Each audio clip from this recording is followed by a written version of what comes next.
কেমন আছো তোমরা সকলে? নিশ্চিত সকলে ভালো আছো। আজ তোমাদের জন্য আরো এক নতুন গল্প নিয়ে এসেছি, হাতের লক্ষ্মী পায়ে ঠেলা। রাজসভা শুরু হতেই রাজামশাই বলেন, এবারে ফসল খুব ভালো ফলেছে, তাই আমার মনটা খুব খুশি খুশি। গোপাল তখন বলে, রাজামশাই এতে একটু ভালো কিছু হয়ে যাক রাজামশাই। রাজামশাই বলে, গোপাল ভালো কিছু মানে আমি কিন্তু তোমাদের আবার বেতন বাড়িয়ে দেব না, কারণ বেতন গত মাসে বাড়িয়ে দিয়েছি, ওইটা বাদ দিয়ে অন্য কিছু বলতে পারো গোপাল। গোপাল বলে, বেতনের দরকার নেই রাজামশাই, ভুরি ভোজ হলেই যথেষ্ট। রাজামশাই বলে, ও ভুরি ভোজের ইচ্ছে হয়েছে, বেশ কালকেই নাহলে তোমাদের সকলে আহারের আমি আয়োজন করলাম, কালকে সকলে এসে খেয়ে যাও।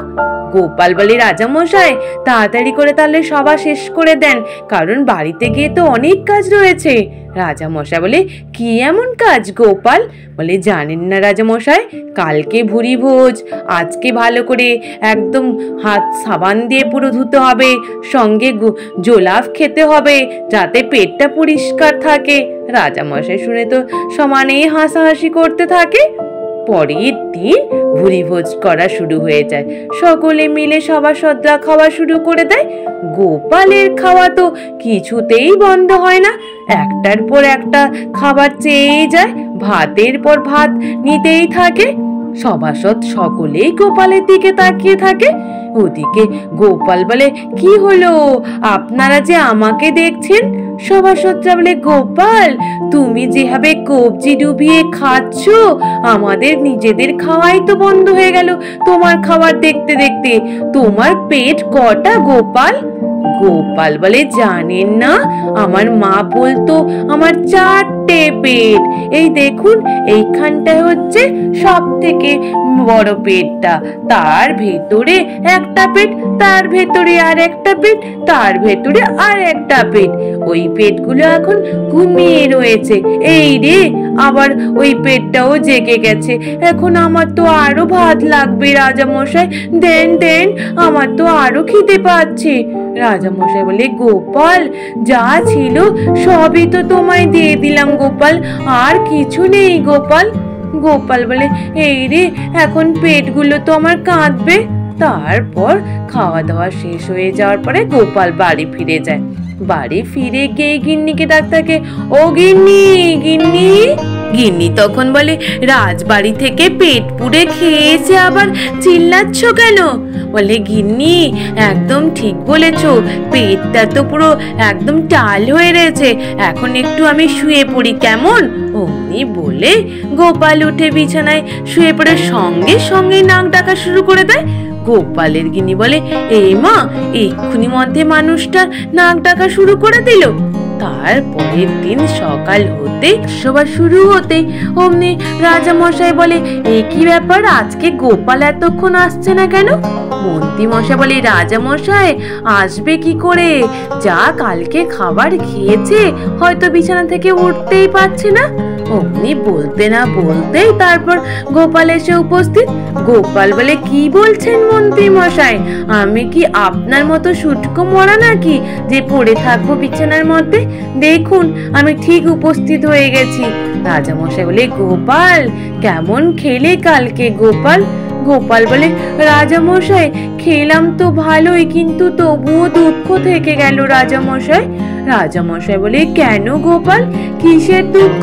বলে, রাজামশাই আমার যে ওই পেটটা, একটা যে পেট বাকি ছিল, ওই পেটটা তো কাঁদতে কাঁদতে শুয়ে পড়লো রাজামশাই, এখনো তো ওই পেটটা তো ভরেনি রাজামশাই।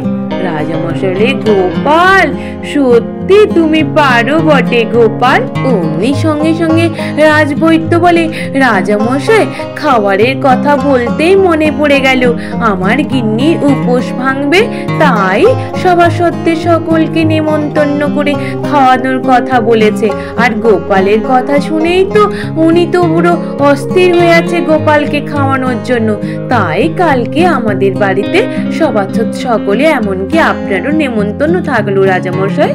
রাজামশাই বলে কালকে? রাজবৈদ্য বলে হ্যাঁ রাজামশাই। অমনি সঙ্গে সঙ্গে সেনাপতি বলে রাজামশাই আমার গিন্নিও উপোস ভাঙবে বলে কালকে আপনাদের সকলের নেমন্তন্ন থাকলো রাজামশাই। সঙ্গে সঙ্গে রাজপণ্ডিত বলে রাজামশাই আমার গিন্নিরও উপোস ভাঙার জন্য কালকে নেমন্তন্ন থাকলো রাজামশাই। রাজামশাই বলে এ কি মুশকিল, একদিনে যে 3 জনের ঘরে নেমন্তন্ন, এখন আমি এতজনের বাড়িতে কি করে যাই?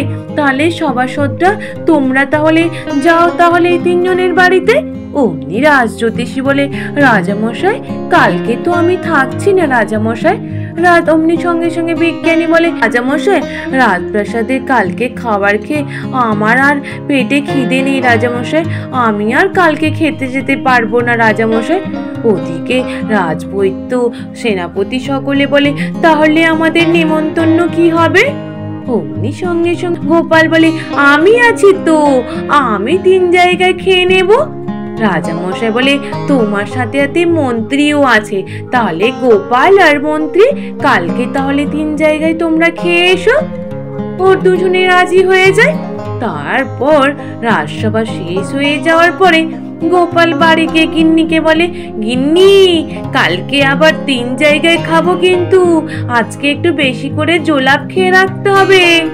ওদিকে মন্ত্রী মশাই সভা শেষ হয়ে যাওয়ার পরে আবার পুনরায় রাজামশাইয়ের সাথে দেখা করতে যায়। রাজামশাই বলে কি ব্যাপার মন্ত্রী, হঠাৎ তুমি এখানে এলে যে? বলে রাজামশাই আমার কথা হচ্ছে কি আমি খেতে যাব ঠিকই, কিন্তু গোপাল যেন আমার পাশে না খেতে বসে, বা আমিও গোপালের পাশেও খেতে বসবো না রাজামশাই। রাজামশাই বলে কেন মন্ত্রী? বলে রাজামশাই গোপাল যেভাবে খাওয়া শুরু করেছিল আপনার ওই রাজবাড়িতে, অমন ভাবে যদি খাওয়া শুরু করে তাহলে তো আমি একদম কিছুই খেতে পারবো না। যেমন আমি রাজবাড়িতে গোপালের খাওয়া দেখে আমি নিজেই খেতে পেরেছিলাম না। রাজামশাই বলে বেশ মন্ত্রী, তাহলে যেখানে গোপাল খাবে সেখানে নইলে তোমায় খেতে হবে না, খেলেও আলাদা জায়গায় খাবে, দুজনে মিলে ভাগ করে নেবে কে কোথায় খাবে। বলে তাই হবে রাজামশাই, তার আগে গোপালকে ডেকে পাঠান রাজামশাই, তাহলে গোপালের সাথে আলোচনা করে নি। অমনি প্রহরীকে রাজামশাই পাঠিয়ে দেয় গোপালকে ডাকার জন্য। তারপর প্রহরীকে গোপালকে ডেকে নিয়ে আসে। অমনি রাজামশাই বলে গোপাল তোমার জন্য তো মন্ত্রী খাবার খেতে পারে না, তাহলে তুমি খাবার খেলে মন্ত্রী যেন তোমার কাছ থেকে দূরে বসে, দুজন যেন দুদিক থেকে সরে গিয়ে বসো, বা নইলে অন্য কোনো উপায় তোমরা বের করে নাও কে কোথায় খাবে।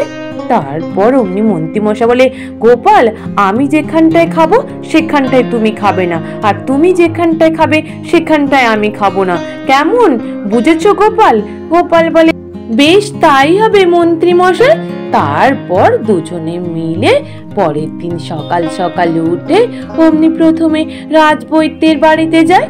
মন্ত্রী মশাই মনে মনে ভাবে রাজবৈদ্যের তো তেমন ক্ষমতা নেই, আর রাজবৈদ্য তো ভালো মন্দ খাওয়াতেই পারবে না, তার আগে একবার রাজবৈদ্যকে জিজ্ঞেস করে নি, যদি সেই রূপ হয় আমি রাজবৈদ্যর এখানে খাবো না, গোপালকেই খেতে বলে দেবো। সেনাপতি বরং ভালো মন্দ বারো রান্না করবে, সেনাপতির ক্ষমতা আছে বলে কথা।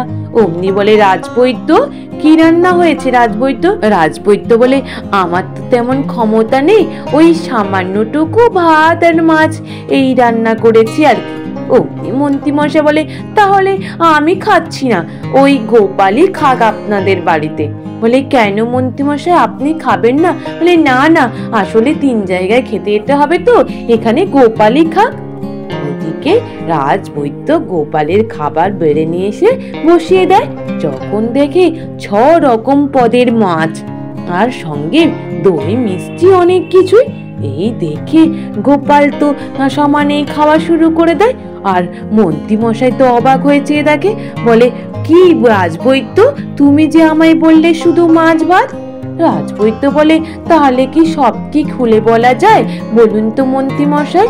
ওই 6 রকমের পদ করেছি আর কি, বাগদা, তারপরে সঙ্গে ওই পাবদা মাছ, কাতলা মাছ, তারপর ওই চারাপোনা, সঙ্গে ওই কই মাছের ঝোল করেছি।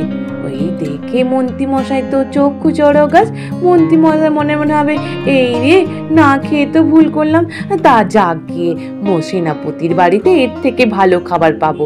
তারপর ওখানটায় খাওয়া দাওয়া শেষ করে মন্ত্রী মশাই আর গোপাল বেরিয়ে পড়ে সেনাপতির বাড়িতে। সেনাপতির বাড়িতে গিয়ে অমনি সঙ্গে সঙ্গে মন্ত্রী মশাই বলে, সেনাপতি, তোমার বাড়িতে আমি খাবো, গোপাল খাবে না। অমনি সেনাপতি বলে, কেন গোপাল, তুমি খাবে না কেন? গোপাল বলে, আসলে আমি রাজবৈদ্যের বাড়িতে খেয়েছি তো পেটটা ভর্তি আছে, এখন যখন মন্ত্রী মশাই চাইছেন মন্ত্রী মশাই খা। মন্ত্রী মশাই সঙ্গে সঙ্গে বলে, তাহলে সেনাপতি কি খাবার দাবার হয়েছে? সেনাপতি সঙ্গে সঙ্গে বলে, খাবার দাবার খাবার দাবার তো আসলে আমাদের তো এই উপোস করলে ফল আহার করে, তাই ফলের ব্যবস্থা করা রয়েছে। এই শুনে মন্ত্রী মশাই বলে, ফল, শুধু ফল আহার? দূর, আমি এগুলো খাবো না গোপাল, আমি কিন্তু এই ফল আহার করবো না। গোপাল তখন বলে, মন্ত্রী মশাই, যখন আপনি খেতে না চাইছেন আমি না হলে ফল আহার করে নি।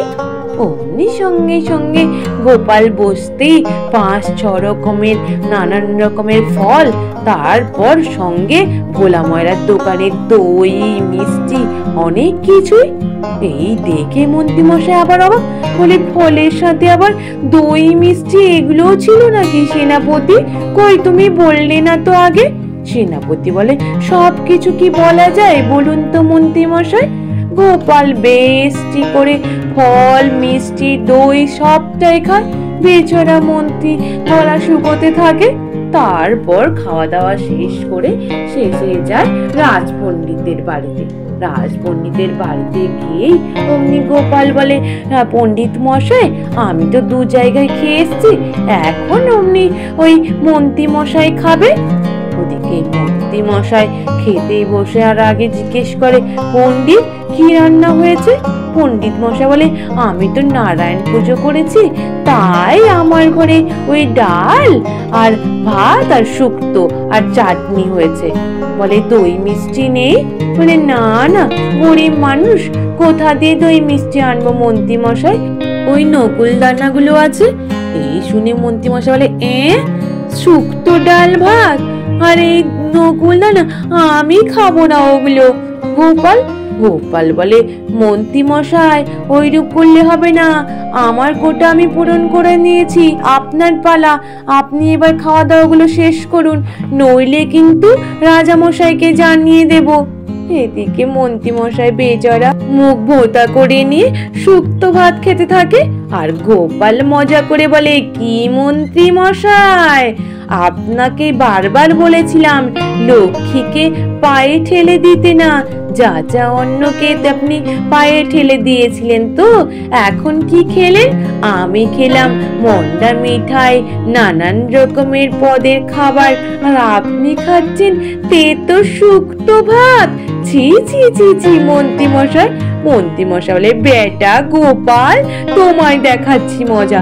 অমনি বলে গোপালের পেছনে ছুটতে থাকে, আর গোপালও সমানে ছুটতে থাকে। বলে, মন্ত্রী মশাই, যত আমার পেছনে ধাওয়া করেন না কেন, আপনার থেকে আমি বেশি খাবার খেয়েছি যে আমার গায়ে অনেক শক্তি হয়ে গেছে, আপনি কিছুতেই আমায় ধরতে পারবেন না। ওই বলে সমানে গোপাল দৌড়াতে থাকে আর মন্ত্রী মশাই পেছনে ধাওয়া করতে থাকে। আজ এই পর্যন্ত। নিশ্চিত তোমাদের সকলের ভালো লেগেছে। আর যদি ভালো লেগে থাকে তাহলে একটু লাইক আর সাবস্ক্রাইব করে দিও। আর তোমরা সকলে ভালো থেকো, কেমন? টাটা।